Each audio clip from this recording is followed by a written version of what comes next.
Welcome, boys and girls, moms and dads, grandmas and grandpas, aunts and uncles. Welcome, year 2, to lesson number, which one is this? That's right, lesson number 3. And let us begin. Let's get up here so I can scoot in my noisy chair. Let us begin with prayer.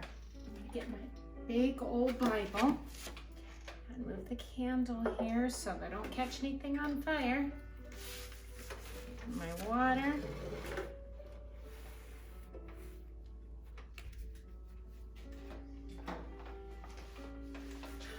For our opening prayer for today's lesson, today, as I'm recording this for you, it's election day. So we will be electing the President of the United States. And I think most appropriately today would be a prayer for peace. So let's take our feet and put them flat on the floor. There you go, sit up nice and straight. And this prayer was inspired by St. Francis of Assisi, and it is the prayer for peace. Let's make the sign of the cross. In the name of the Father, and of the Son, and of the Holy Spirit. Amen. Lord, make me an instrument of your peace. Where there is hatred, let me sow love. Where there is injury, pardon. And where there is doubt, faith. Where there is despair, hope. Where there is darkness, light. Where there is sadness, joy. O divine Master, grant that I may seek not so much to be consoled as to console, to be understood as to understand, and to be loved as to love.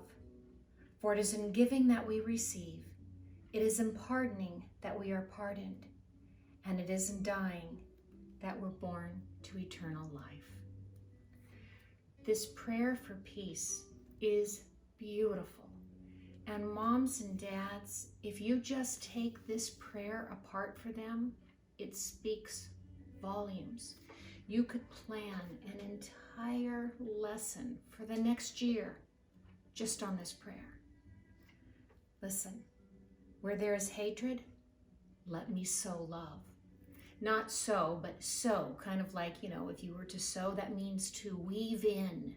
Where there's hatred, let me weave in his love. Where there is injury, when someone's been hurt, we pardon. We say we're sorry. We say it's okay. Where there is doubt, where we doubt things, where we just don't know, we're just unsure, faith. Where there is despair, when people just feel like there's nothing left, there's no hope. Where there is despair, we bring hope. And where there is darkness, light. Remember last week we talked about being the light of Christ? Where there is darkness, we're to bring our light. And last week, the last class, I asked you, how can you bring the light of Christ to others? So St. Francis tells us where there is that darkness, bring light. And where there's sadness, joy. And it's, in the end, it says, not so much to be understood as to understand. So it's not about, I need to be understood. I need to be understood. It's more important that we understand others. When we keep our heart open to be understanding, that's when this peace begins to flow. And in the very beginning, it says, make me an instrument of your peace. Does anybody out there play a guitar? So look at that. It's called a what? What's the word I just said? Right, it's called an instrument. And it's an instrument. If you have a guitar or a piano or another instrument, it's an instrument for what? What is that instrument used for? Why do we play the guitar? What is it used for? Right, to make music, to bring music. That's an instrument to bring music into the room, to bring music into the world. We're instruments. We're asking the Lord, Lord, make me an instrument of your peace. So we bring this peace into the world. The Lord uses us, God uses us like the chords on a guitar. The Lord plays the chords of our soul. And when we let that peace flow through us, the peace of Christ is extended to others. So Lord, make us all an instrument of your peace, most especially during this time. We don't want to bring hatred. We want to bring love. All right, so let's get our journals now. Get your journals out and look at your little prayer. Look at your little prayer pockets. What do you want to do in your prayer pocket today? You can do whatever you would like. I will show you what I'm going to do. I have to think about it for just a minute because I'm doing this class. Things like this aren't planned. I'm thinking and praying right along with you in real time. So let's look at it here. And what do we want? I know one thing I did recommend that you always do is to bring out stick number 1. What was that? What's stick number 1 say? What did you write on it? That's right, Thanksgiving. We always want to be thankful before we begin. You know, when you ask for something, when you go to your parents and you ask for something, and sometimes if we just keep asking for things and asking for things, it doesn't sound like we're very grateful, does it? But it's always wonderful to say, Mom, thanks for dinner. Is there going to be any dessert? Okay, is there ice cream? Not just, where's the ice cream? Aren't we having ice cream? First of all, be thankful for what you had. And if there is or is not ice cream, oh well, but begin with thanksgiving, all right? Rather than just ask God, be thankful. Be thankful that we're here, all right? And I'm thankful for you. I'm thankful that I have families and a community to teach within and to share Jesus's word. So I'm going to put that one there. And so you know what the other sticks are. We won't go through all of those, but think for a minute. You think on your own what other stick you want to bring out. Let's kind of look at it for a minute and think. You might need to look at the Bible verses again and kind of ponder.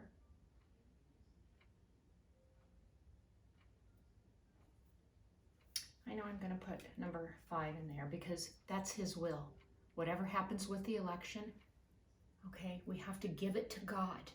We have to give it to God, not become angry, not be with this unrest, but to love one another, to listen to one another, and to always, always, always be kind. How can we be kind? So I'm going to put number 5 in there. His will, to be accepting. All right, now get your journals. Give you a second there on your sticks. Come on, upside down. Okay, let's get our journals out and turn to the very next blank page that you have. And we're going to have a minute or so. Remember, praying is journaling. If you look in the very beginning, there at the Bible verse, thus says the Lord, the God of Israel, write in a book all the words that I have spoken to you. So the thoughts that are in your heart right now, God, Jesus, the Lord, is speaking to you. Maybe you've asked a saint to pray with you. They may be speaking. Okay, so take a few moments and in your journal, write your thoughts or draw a picture that's on your mind right now and think about peace. Bring peace to your heart right now. And let's go. Draw or color whatever you'd like.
There's that ta-da music, okay? I know sometimes I would love to just go on and write because thoughts and good messages and whatnot come to mind. Your journals are private, but sometimes it's nice if you'd like to share with somebody in your family. You do not have to, but if you ever want to share maybe something with your mom or someone, I was just writing to Jesus and telling him some things. And then suddenly came to my heart, I felt him say, be patient with yourself. I wasn't even thinking about patience. I was trying to think about peace and what I would write, maybe what you were writing or what you were coloring. And I felt that he said, be patient with yourself. Sometimes I'm tough on myself. When I'm doing something like this, it's very hard to get everything together and all the distractions that are going on. And we all live in a family where other people are in the home. And sometimes Miss Colleen tends to want to be a perfectionist, and I'm trying to do this and trying to do that. Today I felt Jesus say, be patient with yourself. And we're going to hear in our discussions today, in our journey today, about loving yourself. Yes, that's very important, to love yourself. Okay, so let's just begin. Give yourself a hug. Let's all give ourselves a hug. It sounds funny, doesn't it? But love yourself. Give yourself a hug. I'm sure Jesus is smiling and he's giving you a hug too. Okay, you can put your little journals aside. Or put mine over here. All right. Do you remember last week? Remember last week what we spoke about, what we talked about? I loved all your pictures with your little candles that we gave you. Those were beautiful. Those touched our hearts. Miss Judith watched a video. If you look in the Instagram post, I posted some of those pictures, just a few of them. And Miss Judith said that that brought tears to her eyes because she remembers those candles. Those are a lot of candles that we had left over in our supply closet, Miss Judith and I, when we taught the teenagers. And she remembers that we used those candles to light the path on Holy Thursday, and that just touched her heart. And she just loved seeing all of you as well.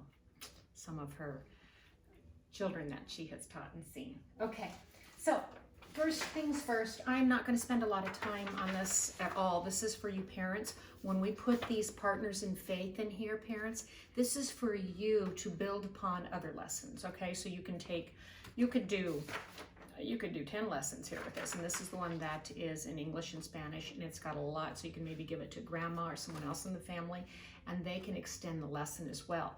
This one in particular for November is great because it's for All Souls. That was yesterday on Monday, depends on when you're listening to this lesson, but earlier in the week it was All Souls Day, where we pray for all the souls in heaven. Now, it talks about purgatory. And purgatory is not a place. There's heaven, hell, and purgatory. Purgatory is not a place that we go where God comes in and says, okay, you're going to go here and you're going to go there. In purgatory, let me turn this down here. It doesn't want to react. In purgatory, we are already on our way to heaven. There's heaven, hell, and purgatory. But when we're in purgatory, we believe that those souls are being purged. It's like the fire burning away, not a painful fire, but the pain is the absence of God. But there's a purging, a removing of the sin. If we do not die in the perfect state of grace, we are not prepared to see our Lord. We are not prepared to see God face to face. That's why we go to confession. That's why we tell God often we're sorry. That's why we review our conscience at night before we lay our head on the pillow and tell our Lord, I'm sorry. Tell others we're sorry. So that when we do die, we're in a perfect state of grace. But if we're a good person and we've died and we're not in a perfect state of grace, then we'll most likely be in purgatory. We could be. Only God knows. Only God can judge our soul, okay? But purgatory is, kind of think of it, this is not theologically correct, but kind of think of purgatory is like a waiting room, okay? Like a waiting room for heaven. And the painful part in purgatory, as they said, is not being with our Lord and wanting to be with him so bad, all right? So you talk to your children more about purgatory and the atonement of sins, and there's all kinds of other great little tidbits of Catholic theology and information on there, and Bible scriptures to look up and whatnot, okay? So heading into our lesson. In year 1, yesterday, we learned all about prophets, and you learned that last year, okay? We did some Noah's Ark, we did Noah, and we did Moses, and remember King David? Yesterday, the students learned about King David. If you're like, King David, oh yeah, I forgot about that. Remember you made the little harps? They did that yesterday. If you want to go pop on and look at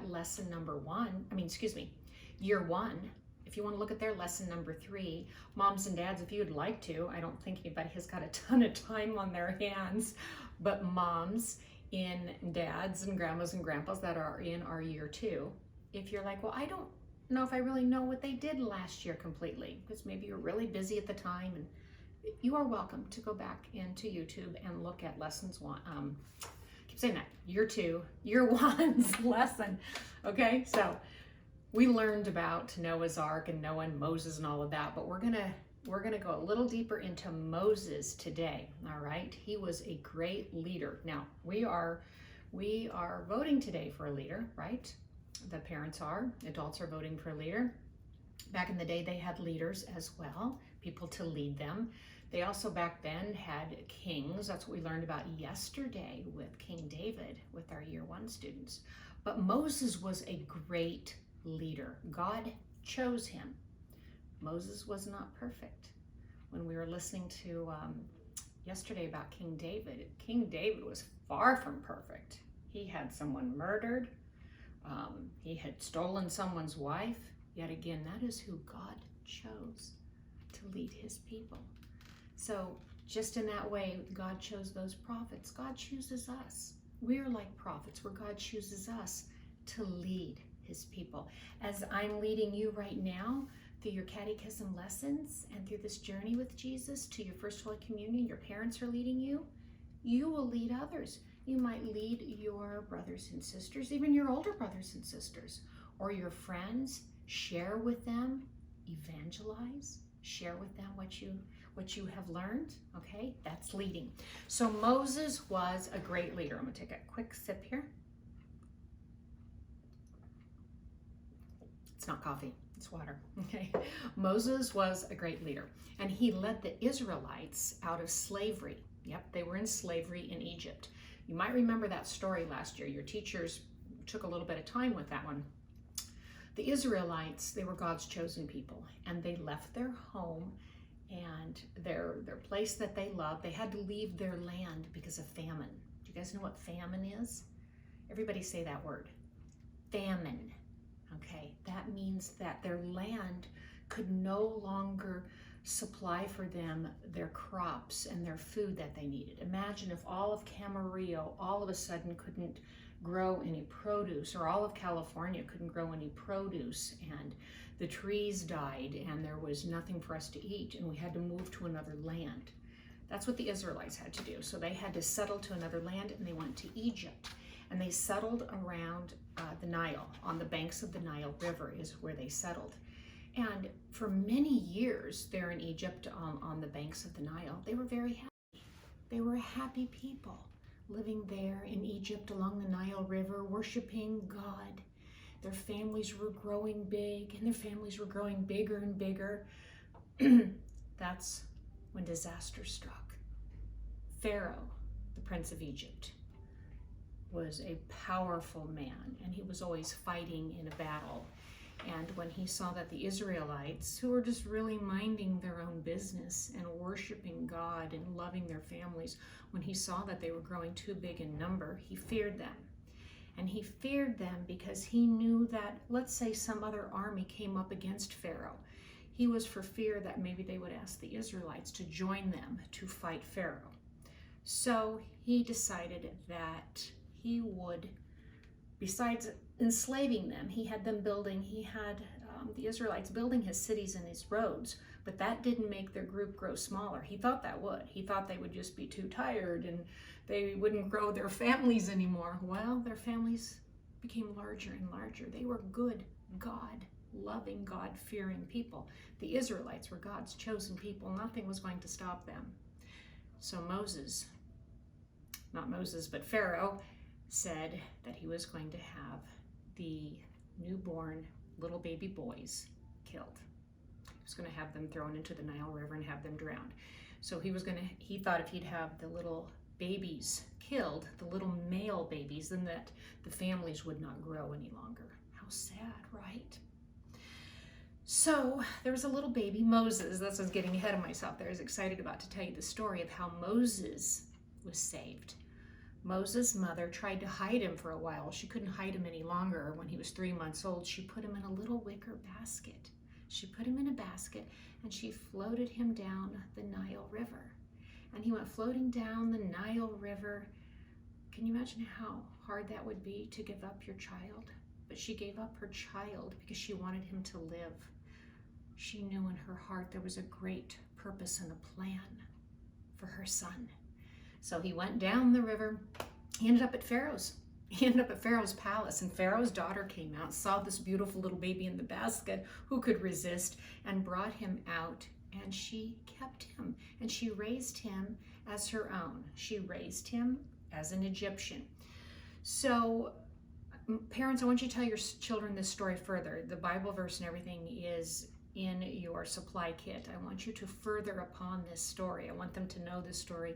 Watch the Prince of Egypt. That's a great rendition. It's an older animation, the Prince of Egypt, but it would be really good to watch that with your children maybe this weekend so you can go deeper into the story and see how Moses was raised as an Egyptian, but all the while he was looking out and seeing how his Israelites, how his people were being treated.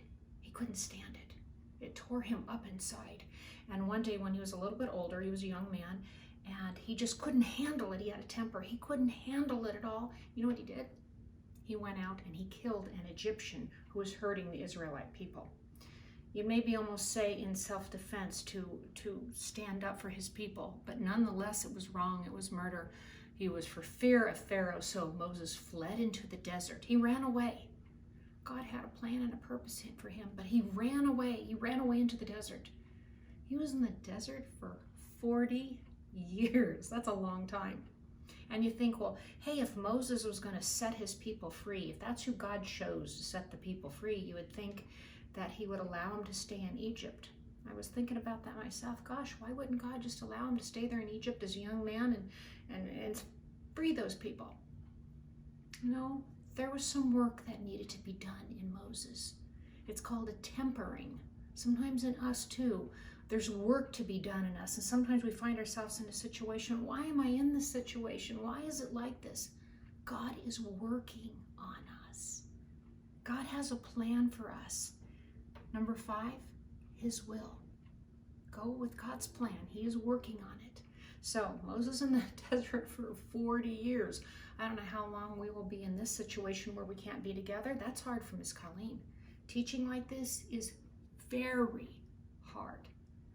Yesterday, I filmed the whole thing and it quit. As I'm filming this one, don't know why, but as I'm filming this one, I was 20 minutes into it and it just quit. I got up because of yesterday's fear to check it and it had quit again. So, God is tempering me perhaps. I'm not going to give up. We are all prophets as well. We are, as I told you, we are all God's chosen people to do his mission. So I'm not going to give up. Don't you give up. All right, so here is Moses in the desert. I feel like I'm in the desert too. We're in the desert. We don't know what's going to happen. Maybe we're frightened. Maybe the unknown bothers us. I'm sure it was way with Moses too. So Moses out in the desert, and he's a shepherd now. He's taking care of sheep. Here he is out tending sheep in the quiet of the desert. And he comes upon this great big bush. There's a bush that's burning. Okay, the bush was on fire, not on fire and like burned up, but there was a fire in the center of the bush. And this is out in the dry desert. If there was like a little bit of a flame onto a branch or anything, it would be poof, you know that. With all the fires that we have seen, you know, it would burn up, it was dry. But that fire did not consume the bush, it didn't burn it. So here's what I want you to do. Let's get out this paper right here. All of you get out this handout and that brown paper bag. Can you get both of those out for me? And while you're getting those out, I'm gonna check my video and I'm gonna make sure that it hasn't done that to me again. Okay, we're good to go. Praise God. It's got me a little paranoid now, but. So get this one out and get the little bag out. All right, and have your pencil out and have your scissors out. Can you do that? Let's get everything here that we need. We're gonna need our glue, scissors, pencil, and the little blue bush. Okay, get your blue bush. Now, when Moses saw this burning bush, he went upon it and he's like, oh my goodness, can you imagine? You saw this great sight? And the bush said, take off your shoes, you are on holy ground. Ooh. The bush spoke. So Moses took off his shoes, got down on his knees. He was on holy ground. And he probably had an idea who that was. He couldn't look upon it. He could not look into the face of God. So he asked, you know, who are you? But first, the bush speaks to him and tells him, you are to go, let my people go. You are to let my Israelite, my chosen people, go to Pharaoh and let them go. Tell him, I want my people to be set free. Moses is like, who do I say you are? What's your name? The answer is right here with you. Can you see what the answer is? Can you see what God told him? We're going to come to that in a second, okay? The answer is right here on the bag of what God said the answer was. All right? Before we do, get out your scissors. Now look at the bag. It looks like this is the front where there's that little pretty label with the bush. That's not the front, that's the back. Turn it over like this. This kind of looks like the back here, but this is the front. There's a method to Miss Colleen's madness here, I promise you. See where that label's at? And you see that pencil line right underneath of the label? We're going to cut that off, okay? So let's go like this. Cut along the pencil line. Did you do that? Cut along the pencil line? Okay. Now you have this. Don't open it. Nothing's going to go to waste. Watch. I'm going to show you a fun little trick. See this little piece here? In thinking about the elections today, I'm going to cut a few triangles. Yeah, I just feel like cutting some triangles to give you a little message here. See these little triangles that I cut out? Boys and girls, no matter who our president may be, I want you to remember something. Jesus is our King. So no matter who our president is, the leader of our country may be, Jesus will always be our King on the throne and in charge and in power, okay? So you can have your little crown and use that as a way to pray during this election time and to pray for our country. So what you might want to do is take your little crown, set it in your room, and maybe put a cross or a crucifix inside of it to remember that Jesus is Lord. Jesus is the King of Kings. Okay? So let's put that off. And I'll put it right over here. And kind of put it somewhere where you can see it. How's that? Don't catch your sleeve on fire, Miss Colleen. There's my little crown. Okay. Don't want anything to go to waste, do we? All right, now next you're going to take this bush and you're going to cut it out. All right, I'm going to cut it out with you, so we're kind of going in real time here. Ready? All right. It doesn't have to be all perfect. You might just want to be a little careful when you're going around the little branches because they're small. So let's go around this, cut it out. cut it out. Okay.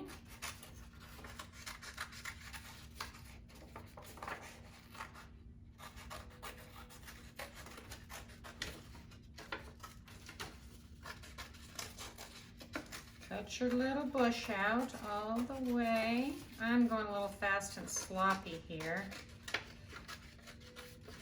But you'll see that it doesn't really matter if you're not like right on the line, because no one's gonna see those lines, okay? Just the main idea is to get that branchy, bushy feeling.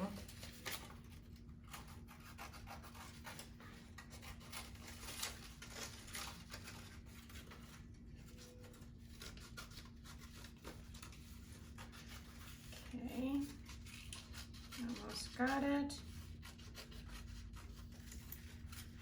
I'm sure you might be just a tiny bit behind me because you're probably doing much neater work than I am, okay? And that's good. Always do your very best. Okay, so when you got it cut out, it'll look like that. Okay, you can see the lines, doesn't matter which side. Okay, I'm gonna give you a few seconds to do that because I know I just went lickety-split. I went pretty fast there.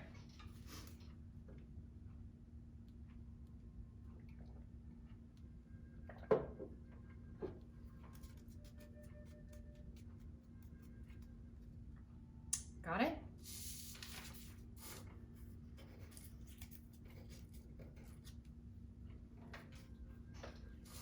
Okay, after you cut out your bush, take this piece of paper so the glue does not ruin your desk or your kitchen table or wherever you're at, okay? Take this paper here, turn it over, and we're gonna use that to be our backdrop for gluing. Now I want you to just put glue all over the bush, all of the branches, cover every bit of it in glue. Make sure you get all those branches, okay? We're not gluing it to the paper. The paper is just being a little guard so we don't get our tables and desks dirty. Okay, you got glue all over it. Give you a second there. Lift it up so it doesn't stick on there. Once you got it, you've got glue all over the back of it like that. You're going to open up your brown paper bag. Now remember, this label right here, that's the back side. Let's take a peek at that really quick. That's the back side. That was God's answer. When Moses said, "Who are you?" Who do I say when I go to Pharaoh, when I go to the people and say, they told, this bush told me that the Israelites were to be set free. Who are you? God's answer was, I am who I am. Can you read that? Look at that. I am who I am. Sounds very mysterious, doesn't it? All right, take your sticky bush and the front. See the front side? Okay, we're going to glue this on the inside of the front. We're going to glue it right there, okay? So we're going to glue it on the inside of the front of the bag. And remember, the back of the bag is where that label's at. So you're just going to glue it right to the wall. It's sticking to my other thing. You're going to glue it right to the wall like that. I don't know which angle you can see this the best, but see that? You're gluing it right there on the inside of the wall. Okay? Remember, that's the back of the bag. Now this is the front of the bag. So the front of the bag has that glued in there. Now you're going to take your fire, not this fire. Do not use real fire, okay? Use battery operated fire. You're going to take the candle, put it right inside the bag on the bottom, but close to the wall where you glued. And then you're just going to fold it over a tiny bit to the back side. You cannot see this right now, but the magic in this is the burning bush. It is so cool Oh my goodness, I can see it down here. I get excited about these little things, don't I? You know, Miss Colleen does.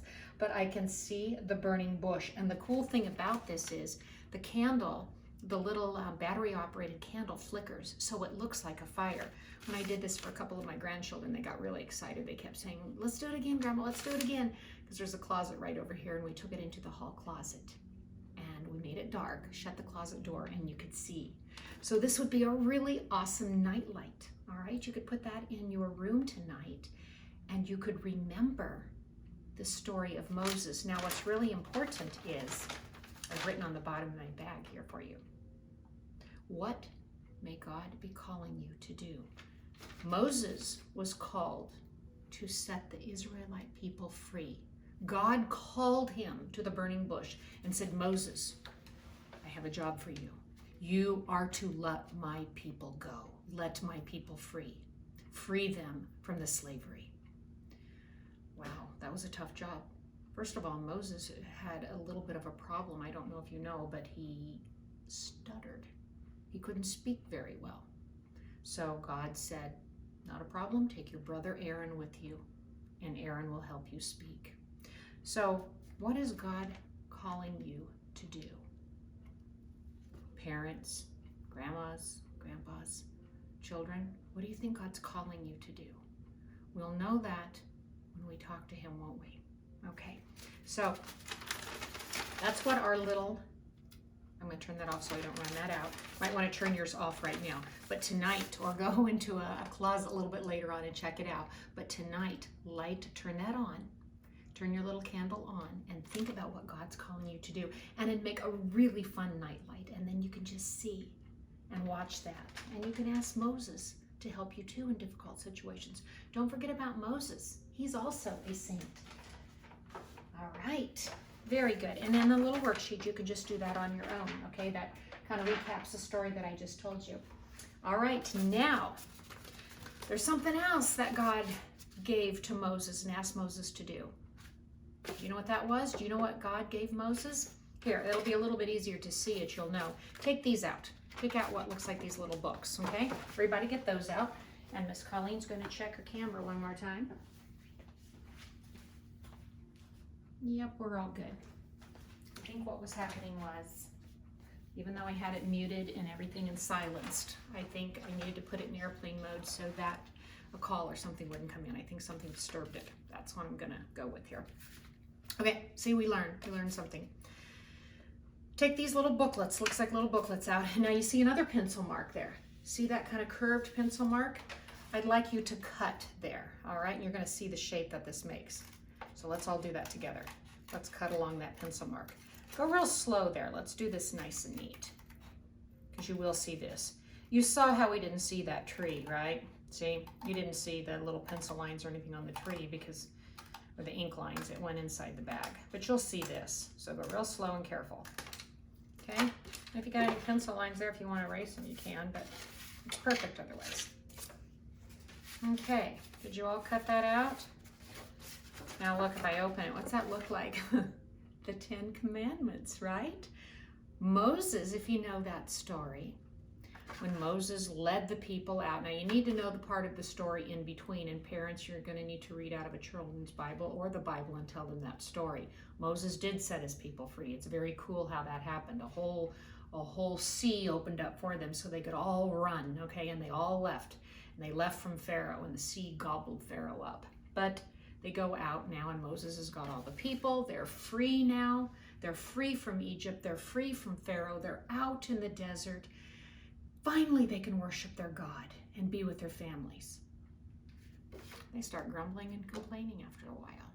Here they are free, and now they're grumbling and complaining because they don't like the food, and they don't like this, and they want to do that. And Moses was a little frustrated with his people. He went off to pray. He went up to the mountaintop. And when he was away, they were doing all kinds of things wrong. They were breaking rules and worshiping golden calves instead of God. And it's like, Moses was so frustrated. So God gives Moses 2 big tablets, 2 big, huge stone tablets that he had to carry down the mountain. And on those tablets were written the 10 Commandments. okay? 2 big, huge tablets called the 10 Commandments. They were the 10 laws that God gave to Moses, that Moses was to come down off the mountain and go, all right, everybody, straighten up. Here's what God says the plan is. All right, so the plan's right in here. It was to show us how to live. This right here, boys and girls, the 10 Commandments that you have now are to show you how to live. It's important, very, very important. It was important over 1,000 years ago when, this was like 1,000 years before Jesus, Moses was. Okay, so a couple thousand, 3,000 years ago, over 3,000 years ago, when God gave these tablets, the 10 Commandments to Moses, they were very important. They're still very important now. It's the same law that God gave to us, a law of love though. And this right here is going to be a path of wisdom, and it will lead all humanity, all of us, to peace. Wouldn't that be nice? If we did these things, if we did these commandments, if we lived by these commandments and these rules and these laws, there would be peace, because there does need to be an order. Look up here. If there was no order, if there were no laws and there were no order, there would be chaos. We've kind of seen that a little bit, haven't we? When people do not obey laws or they're not kind to one another, there's chaos. When you're driving and you come upon an intersection and there's a what? What is this right here that I'm pointing at? Yeah, that's a stop sign, right? What happens if I don't obey that? What happens if I'm like, oh, I don't want to obey that. I don't feel like it. I want to drive my car really fast. I'm just going to go fast. I'm going to go right through it. What maybe could happen? What could happen if I blew right through the stop sign and I didn't obey that rule? That's right. I could maybe get into a car accident if another car was coming and it was their turn to go and I just went. All right. Detour. What's that mean? What's a detour? Do you know? Go another way, okay? Caution. Don't go down that road. Maybe the bridge is out. All right, so that's a law right there. That is a rule for us to follow. That's a guideline right there that says don't go that way. It's caution. Look at these other ones. What do they say? Debris. A whole bunch of branches and whatnot are down. Be careful. Under construction. You want to be careful there, right? Yield. That means give way. That means let somebody else go. Slow down, be cautious, yield. That means let someone else go. These are all caution signs, okay? Like if I was in a construction area and I wore my hard hat, all of last year, all of our teachers had their hard hats on when you all came in. It was so fun. And we had like a whole, look like a construction site when we did our 10 Commandments. Because God is saying detour, caution, or stop. Be careful, yield. That's what the 10 Commandments are. These are God's law to keep us safe. We may not always understand them. Just like your little 3-year-old sister or little 2 or 3-year-old child. If we say, wait, hold my hand, don't go across the street. They may not understand why, especially if they're, well, let's say they're a lot younger. They're 1. No, they can walk. And you're saying, no, don't go across the street. Well, they don't know why. That might seem very silly to them. They want to go across the street. They see a little bunny rabbit over there and they just want to go. But we say no. That is to protect them, right? There's sometimes your parents say no to something. They want to protect you. We may not understand why. Maybe sometimes dad says, well, no, or mom says no. It's because I love you. They maybe don't completely explain why. It's just because they love you. God has these rules for us because he loves us. Because he wants us to live in peace. Remember the first prayer that I read to you? He wants us to live in peace. So let's open them up. Now, we will not be able to go through the whole complete book. This is what you will do. This lesson would be hours upon hours, and you're going to build upon this lesson. But let's just go through it quickly so you have a foundation. And I don't just leave you, because I want you to work on these. This is going to serve when you, so there goes my hat. This is going to serve as your review of conscience as you prepare for your first reconciliation, which is going to be coming very soon. It's going to happen quickly, and how time flies. That's probably going to be in February when you're going to have your confession, your first reconciliation. So this is going to be what you always use with you as a review of conscience to help you at night. Alrighty? So God's going to show us this best path to live. Let's open it up. Right here on the front, Exodus 20, 1 through 17, is the story of the 10 Commandments. Now these books, we made them for you. We made this little lesson up on our own a couple of years ago. Miss Judith and I were talking about ways we didn't want to just give you a handout like this. I'm just not a big fan of handouts. I like hands-on, something that you can work on. Things like this tend to end up in a garbage can. All right, we did our lesson, we toss it, we throw it away. This, I pray you hang on to. All right, took a lot of time to make, but it's worth it because I think you'll hang on to them.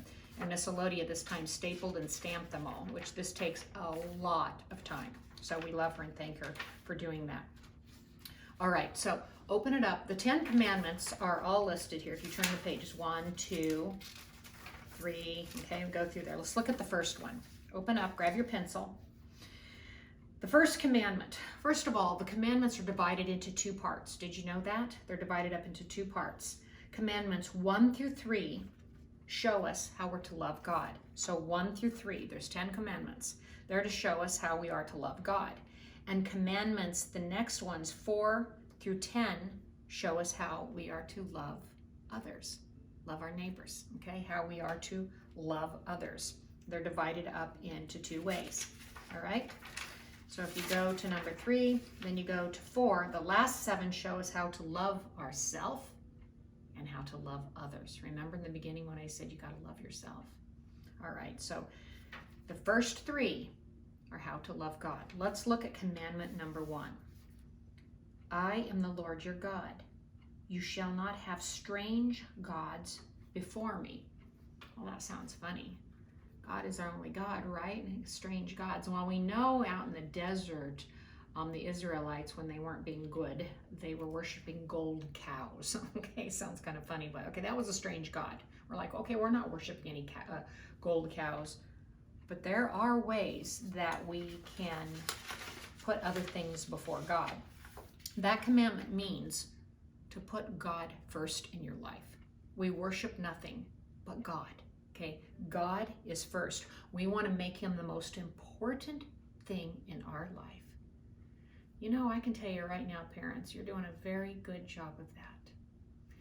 If you're listening to this video right now and you're doing your lessons with your children, you're putting God first, and that's beautiful. Okay, we're doing a good job of that. You're doing a good job of that. All right, that's how we would keep God first and believe and trust him as well. That's putting God first. You think, well, why wouldn't worship anything else? Sometimes we see people worshiping this. Phones. Okay, how would I worship a phone? Maybe when way too much time is spent on Twitter or Facebook or Instagram or whatever. I know, do your lessons and get off, and don't spend hours and hours of time reading what everybody's saying and what, that doesn't matter. Spend more time with God. We can worship a television. I'll tell you other things that we can worship as we go along in a few minutes here. But I am the Lord your God. You shall not have strange gods before me. This could even be a strange God. Spending too much money could be a strange God. Alcohol could be a strange God, okay? Putting things before God. We want to make God the most important thing in your life. So where it says on the other side right here, ways to keep, let's all write, make God the most important thing in your life. Can you write that? Make God the most important thing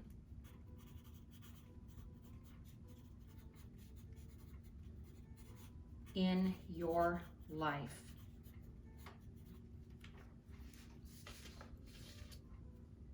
Make God the most important thing in your life. So think of some ways that you can make God the most important thing in your life. Doing your lessons, practicing your prayers. I have beads for you guys. Give me your prayers so I can put beads aside for you. Year 2, which reminds me, glad I thought of that. Your beads, don't send me a prayer that you already have the bead for. So if you already know the St. Michael prayer and you have already prayed it for me last year before the pandemic and you got a black bead, don't send that to me again, because you don't get 2 black beads and 3 black beads, okay? You only get 1. I'll send you a chart for the color, parents, so you'll know which bead is for what, okay? But knowing your prayers, practicing your prayers, that's putting God first. Look at the next thing there. Ways that we could break this commandment. Think of ways, I mentioned to you a few there. Think of ways that you might break that commandment. Maybe not trusting God, not believing that He has a plan for us. That number 5, that consecration. Okay, so think of some ways that you might have broken that commandment before. Parents, you can think too, along with us. Now, at night, we're not going to sit here and write all of the ways that we could break it. You're going to continue on this later. This is the way that we can review our conscience. Turn the page. Number 2, you shall not take the name of the Lord your God in vain. I want to make sure that I quickly get through these. We're going to come back to them in another lesson. I want you always to have this with you, okay? You shall not take the name of the Lord your God in vain. Always use in vain, okay? That's not good. Always use God's name reverently. That means with respect. When we say Jesus or God, we're speaking with love and with kindness. We're going to pray. We don't use His name when we're swearing and using bad language. We don't say, or we just, I'm going to have to give you an example to show you, but don't go, oh my God. That always bothers me even to hear it. Say, oh my goodness, or oh my word. But don't say, oh my God. His name is not something that we just spit out like it's bleh. Oh my God. Oh, that hurt. Oh, it makes me so mad. Oh my God. Don't take His name so loosely like that. When we use His name, we say it with love, and we're saying it in prayer, and we're saying it because we're sharing a good message. God's name is the name above all names. It's holy. Use it reverently. If you're like, ooh, I do that, or I hear Dad doing that all the time, or my uncle, or maybe they don't know. So see, there's where we can share. Sometimes people just don't know. I've heard the best of really good people say, oh my God. Like, ooh, it always makes me go. I don't say anything unless they're close to me, and then I say, and then I lovingly tell them that maybe they should not say that. And sometimes if it's just not appropriate for me to say anything, I say a little prayer for them to myself. And I say, Father, forgive them, for they know not what they do. Okay? Because sometimes it's impossible to correct somebody, all right? We don't want to look like we're better than other people. That's unkind as well. But let's say you're looking at the sunset and someone went, oh my God, that is beautiful. You're praying to God. You're saying, oh my God, I'm adoring what I see. All right? But that needs to be continued to be a prayer. We don't just use it just for fun. So, ways we keep, I want you to say, always be reverent with God's name. Always be reverent with God's name. Reverent is R-E-V-E-R-E-N-T. Always be reverent. That means to have reverence. If that's kind of hard for you to write, just write careful with God's name, or write something that you'll know. Always use God's name in a reverent way. One that really, really hurts me when I hear it is when someone says, Jesus Christ. Like, oh, that was His name. And I think that's why that one's really hard to take when you hear people say it. All right, so ways that we can keep that, always be reverent with His name. Ways we break it, that's just being the opposite. Using His name very loose and sloppy. Checking on my camera again, and I'm good to go. All right. Let's turn the page. As I said, I'm kind of flying through these. These should spend like a couple hours on these, and we only have a little bit of time left. But I'm going to go through them just so that we have a basic understanding of them. And then we will build upon them up into February. Number 3, remember to keep holy the Lord's Day. Remember.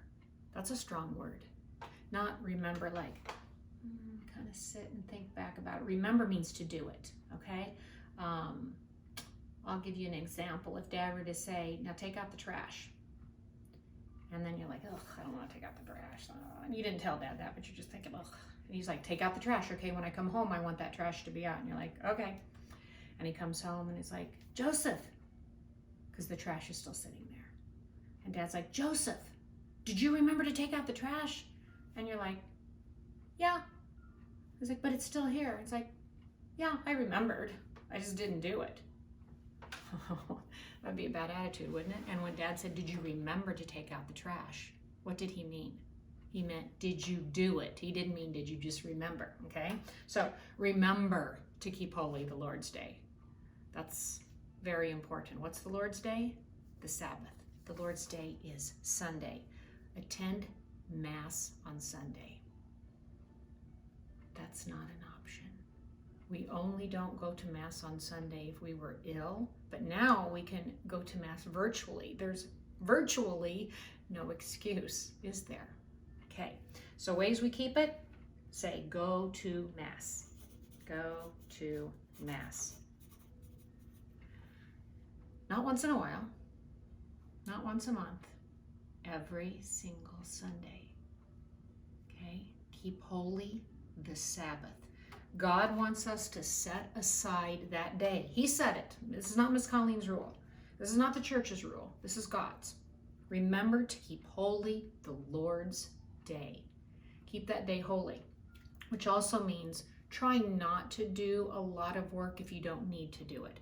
So if Saturday, I know sometimes people work on that day and there's no choice. You're a police officer or a waitress or whatever it may be, and you have to work on that day and you don't have a choice because you're supporting your family.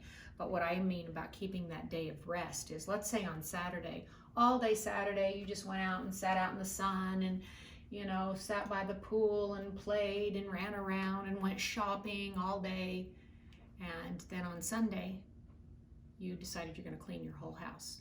And your children are wanting you to be with them, and family wants to be together, but you're busy cooking and cleaning because you goofed off all day Saturday. Sunday's the day that we're supposed to be resting. Sunday should have been the day that maybe we sit by the pool and play some games, okay? God wants us to have a day that we set aside for Him. And being with our family is setting aside that for Him, all right? But ways that we keep that, we go to Mass. So that's number 3. Ways we break it would be obvious. You can write down other ways that you might break that. Go to number 4. Now remember, from 4 on, these are ways how we love ourselves and others. 1 through 3 was how we love God. God said, all right, 1 through 3 here. So the next 7 are going to show us how to love ourselves and others. Number 4, honor your father and mother. Yes. Go ahead, look over there at mom or dad or grandma, grandpa, your aunt and uncle. That's still honoring your mother and father, your guardians, those that take care of you. Love and obey your parents and your guardians. Love and obey them. Be respectful. So ways we keep it, right? Love your mom, love your dad, love your grandma. Write that down. Love your mom, your dad, your grandma, your grandpa. That's how we keep that. Honor your father and mother. You can write obey. That's also how we keep that commandment, is to obey them. To obey them is to love them. To love them is obey them. Ways we break it, you can think of the ways that you did not follow that commandment. Think of some ways maybe that you did not follow that commandment. You can write that down later. You can just think for a moment. Okay, let's turn the page. I feel kind of bad we're going this fast, but just want to give you an overview. Number 5, you shall not kill. Well, yeah, that's obvious, okay? We know that that would be a very, very bad thing to do. But that also, killing, if we say something really, really unkind about somebody and we ruin their reputation, that is killing their reputation. That is destroying their good name. If we're unkind or mean to an animal, something defenseless, like a little cat or a dog, and we're mean to them and we kick them or we hurt them. Okay, that's the same as killing when we're really unkind and we hurt somebody. All right? So we want to be kind. We want to take care of the things and the creatures and the animals and the people that God made. All right? Ways we can keep, right? Be kind. We can kill people with our words. Now, not kill as in they die and they leave and go to heaven, but killing, you can say something really, really unkind to somebody, and that hurts. That's like a killing, okay? To be really, really horrible. But be careful with that, because when we go to confession, I don't want you to go into the confessional and say, Father, I broke the 5th commandment. I have killed someone. Okay, you're going to really have him go, what? All right, but make sure you explain that, all right? But I don't want you to just go over that commandment and say, I've never killed, so moving on. No, you've never murdered anybody, I'm sure, okay? But being horribly unkind to somebody could be that form of hurting someone terribly. Okay, go to number 6. You shall not commit adultery. That's a big adult word there. The adults know what that means. Shall not commit adultery. I'll speak to the adults for a moment. That means husband and wives are to be faithful to one another, okay? A husband is faithful to his wife, and a wife is faithful to her husband. She doesn't go out and take another person's husband, another woman's husband, and go off with him. Okay, that's adultery when that happens. But for all of us, adultery, you shall not commit adultery. Boys and girls, that means for us, for you at your age, to be respectful of your body. Thou shalt not commit adultery. For you, right, ways we can keep, right, be respectful of your body. Now, moms and dads, you might want to have a separate piece of paper where you're writing these for your child, and then later you can go back and they can put that in the book themselves, okay? Because I understand that some of the younger children, maybe a 2nd grader or someone, might have a little bit trouble writing those quickly. Be respectful of your body. You shall not commit adultery. Be respectful of your body. Be modest. Okay, don't do things with our body that are not appropriate. Dress so that we cover ourselves properly. Don't use words that are not appropriate of parts of our body, all right? Be respectful of your body. And parents, you can talk to your child more about that, okay? Because that's very, very important to teach them respect at that time, for young men to respect young ladies and young ladies to respect young men, okay? Be respectful of your body. And respect one another. Ways that we can break it, you can discuss with your child different ways that might not be respectful of our bodies, not dressing modest. Okay? Turn the page. Number 7, you shall not steal. That's pretty obvious. That's pretty black and white forward. Don't take something that is not yours. If it's not yours, do not take it. I remember when I was a little girl, I don't steal things, but when I was a little girl, I loved writing on chalkboards. And there was a teeny tiny little piece of chalk, smaller than this. Let me get this out. And it was on my teacher's chalkboard. I don't know, I was probably in like the 2nd grade. And I wanted that chalk so bad, and I took a teeny tiny little piece. And I got home and I was so excited I had a piece of chalk. I felt so bad. I went back to the teacher and I said I was sorry. All right, that was stealing. You think, oh, that's no big deal. Look, the teacher had like a little container here, a nice little thing with their chalk, and she had other great big pieces of chalk. If the teacher had a whole big box of chalk, would it be okay if Miss Colleen just took one tiny little piece? No, that's not mine. That would be stealing, okay? Even parents, when we go into a Starbucks and we have ordered our drink, okay, we got a big iced tea, you take the sugar that you need. Sometimes we have a couple extra packets because we don't know how much we're going to need, but you don't reach your hand in there and take 20 packets and think, oh, I'm going to put this on my oatmeal later and I'm going to use it at a birthday party. That would be stealing, because that's not ours. Take only what you need, okay? So you shall not steal. It doesn't always just mean going into a 7-Eleven and stealing a candy bar and running, hiding in your jacket. It could mean taking a handful of sugar packets from Starbucks. That's not yours, okay? You use what you need. So ways we can keep it and ways we can break it, all right? can fill that in later. Let's just kind of go through these now for the sake of time. Go to number 8. You shall not bear false witness against your neighbor. That's a big one. Sounds kind of heavy, doesn't it? You shall not bear false witness against your neighbor. It just means always tell the truth. Don't tell a lie against somebody else. Don't say somebody did this. You know, you could bear false witness against your neighbor by lying about your brother or sister. By saying, Mom, he da-da-da-da-da, he took that and then he... And you just did that to get him in trouble. That would be bearing false witness against your neighbor. Always tell the truth. So ways, oops, there's a little typo there I see. I see a typo. That means a word where Miss Colleen did wrong. It says ways we break. So I want you to go like this. See, Miss Colleen needs a proofreader when I made you these books. See where it says ways we break? Cross that out and write ways we keep. Miss Colleen doesn't have a secretary. Okay, I do these things myself. Ways we keep, write that down. Not break. So how can we keep that? You shall not bear false witness against your neighbor, right? Always tell the truth. Always tell the truth. Okay, ways we break. We just told ways that we could break that. You'll write down that later. Go to the next one. Number 9, you shall not covet your neighbor's wife. That means keep your thoughts and words clean and don't be jealous of other people's friendships. Coveting your neighbor's wife would mean kind of looking over and go, oh, I wish I had that relationship with that person. I wish I could be with that person. Or I wish that was my friend. I want them to be my friend and not their friend. Okay? That's what that means. Don't be jealous. Right. Ways we keep. Right. Don't be jealous.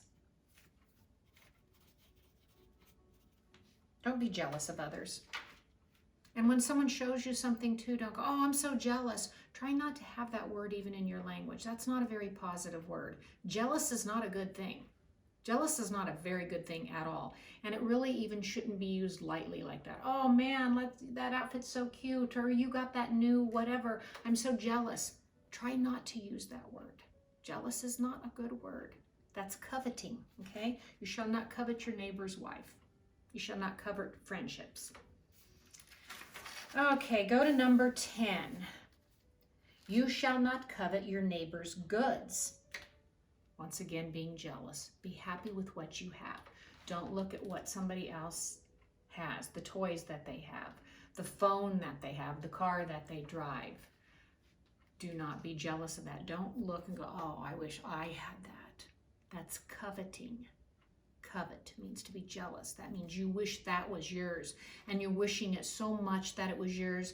You're not happy for them. I mean, you can look at something and go, wow, that's really nice. One day I hope maybe I could get something like that and have a positive attitude. But you want to be happy for them. You want to be happy that they have that. If you're not happy for them, then you're jealous. You see? That's why I don't want you to use that word jealous. Try to take it out of your language completely. It's not a good word. Okay? So, ways we keep it, just write, be happy for others. Now, we're going to go back through these, and when I say go back through these, because for time-wise now, we need to conclude here. On this page over here, where you see there's a whole big, you're like, well, why is that big blank area? That's for you later to draw a picture of it, to write more thoughts. There would be no way we would sit here and do that, okay? That would take hours upon hours. I want you to keep using this book throughout the next few months. This is not something you do now and fold up and put into your drawer or put into your bag. When you go to bed at night, take out your 10 commandments and go, I am the Lord your God. You shall not have strange gods before me. I did good there today, God. Thank you, Lord, for helping me. I did good.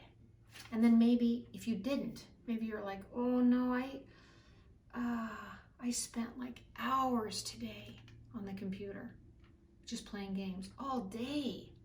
Oh, I didn't do my chores. I didn't play with my little sister. I didn't help. Maybe that's how you broke that commandment that day. Write that down. That helps you. That's called reviewing your conscience. Okay? and then turn the next page. Maybe one night when you go to bed, you're able to go through all 10 of them and just think for a moment. Maybe one night you'll go through 2 or 3 of them and write. But every night you should look at your 10 commandments and review your conscience. If you're wanting to review it with someone and talk to someone about it, or it could just be between you and God. All right, so parents, respect what your children eventually do with these. They might want to use it as somewhat of a journal as well, okay? But I do want you to use these. And then on the back, we have a special little message for you. There's a little price sticker there. There's a little barcode. It said, made just for you because you are priceless. And we love you. All right? Okay, boys and girls, we're going to conclude with that because I'm going to check my little timer here and make sure we're good to go, and we're good to go. All right.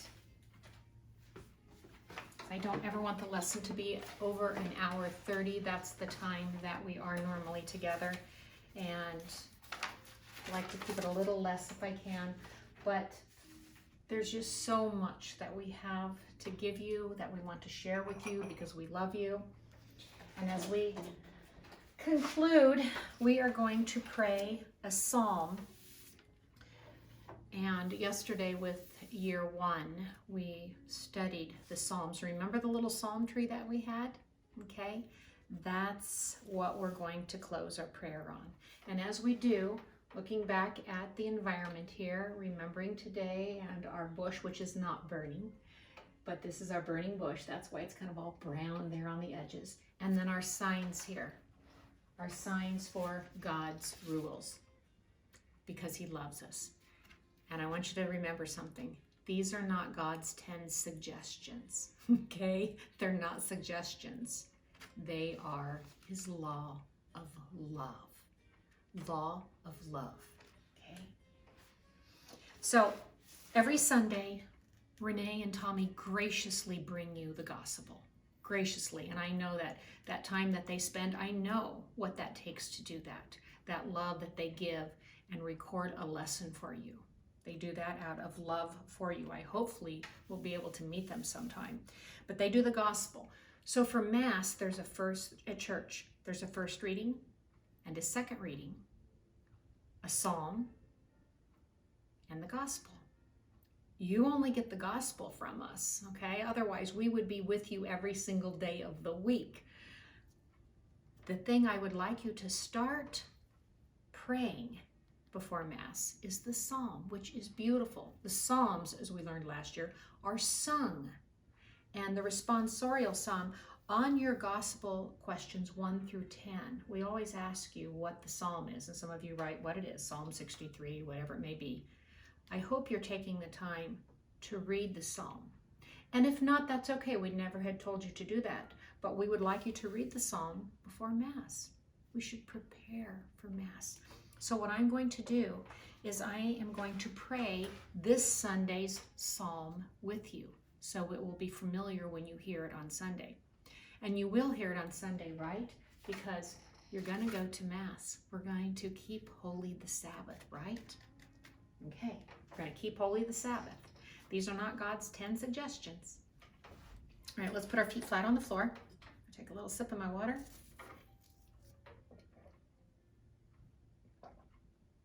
There's a psalm right on here. Look on my mug.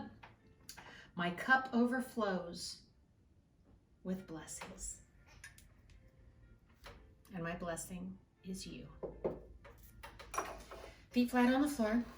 The responsorial psalm to this psalm, I'm not going to sing it, but the responsorial psalm is, my soul is thirsting for you. I just took a drink. It's funny. My soul is thirsting for you, O Lord, my God. Can you all say that? My soul is thirsting for you, O Lord, my God. Now, the breaks in the psalm, there's like little paragraphs. There's like 4 little breaks. 1, 2, 3, 4. When I break, I'm going to go like this to you. And when I do this to you, you give me the responsorial psalm. My soul is thirsting for you, O Lord, my God. Parents, if you want to pause and write that down for your child, that might be helpful. It's up to you. So here we go. In the name of the Father, and of the Son, and of the Holy Spirit. Amen. My soul is thirsting for you, O Lord, my God. O God, you are my God whom I seek. For you my flesh pines and my soul thirst, like the earth parched, lifeless, and without water. My soul is thirsting for you, O Lord, my God. Thus have I gazed toward you in the sanctuary, to see your power and your glory. For your kindness is greater good than life. My lips shall glorify you. My soul is thirsting for you, O Lord, my God. Thus will I bless you while I live. Lifting up my hands, I will call upon your name. As with the riches of a banquet shall my soul be satisfied. With exultant lips, my mouth shall praise you. My soul is thirsting for you, O Lord, my God. I will remember you upon my couch, and through the night watches I will meditate on you. You are my help, and in the shadow of your wings I shout for joy. My soul is thirsting for you, O Lord, my God. In the name of the Father, and of the Son, and of the Holy Spirit. Amen. Alleluia. Amen. That's the psalm for this Sunday. Have a good afternoon. Have a good evening. I love all of you. Keep me in your prayers. You are always in my prayers.